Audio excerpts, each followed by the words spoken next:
Hello guys, இன்றைக்கி நம்ம வீடியோவில் என்ன பார்க்க போகிறோம்னா ஐஸ்கிரீம் செஞ்சு பார்க்கலாம். இதுக்கு பால் மட்டும் இருந்தால் போதும். இதுக்கு தேவையான இன்க்ரீடியன்ட்ஸ் என்னென்னு பார்க்கலாம். ஒரு கப் கார்ன்ஃப்ளவர் மாவு எடுத்துக்கணும்.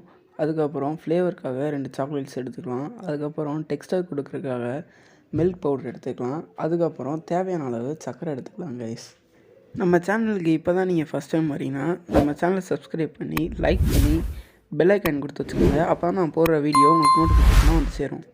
நம்ம எடுத்து வச்சுருந்த பாலை ஒரு கப் தண்ணி சேர்த்து அதை அடுப்பில் வச்சிடலாம். அது நல்லா கொதித்த பிறகு கார்ன்ஃப்ளவர் ஒரு கப்பை அது கூட ஆட் பண்ணி நல்லா மிக்ஸ் பண்ணி விட்டுக்கலாம். நம்ம டெக்ஸ்டருக்காக எடுத்து வச்சுருந்த பால் பவுட்ரை பால் கூட கலந்து அதையும் நல்லா மிக்ஸ் பண்ணி விட்டுக்கலாம்.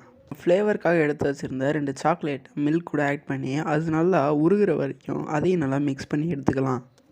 சாக்லேட் மெல்ட் ஆகி இந்த ஸ்டேஜுக்கு வந்த பிறகு நம்மளுக்கு தேவையான அளவு சுகர் சேர்த்து நல்லா மிக்ஸ் பண்ணி விட்டுக்கலாம்.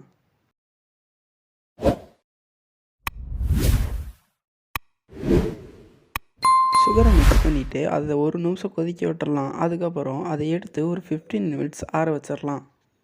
இதை அப்படியே ஒரு பவுலில் மாற்றி ஒரு மணி நேரம் ஃப்ரீசரில் வச்சு எடுத்தோம்னா ஐஸ்கிரீம் ரெடி ஆயிரும். இப்போ 1 மணி நேரம் கழித்து ஐஸ்கிரீம் சூப்பராக ரெடி ஆகிருக்கு.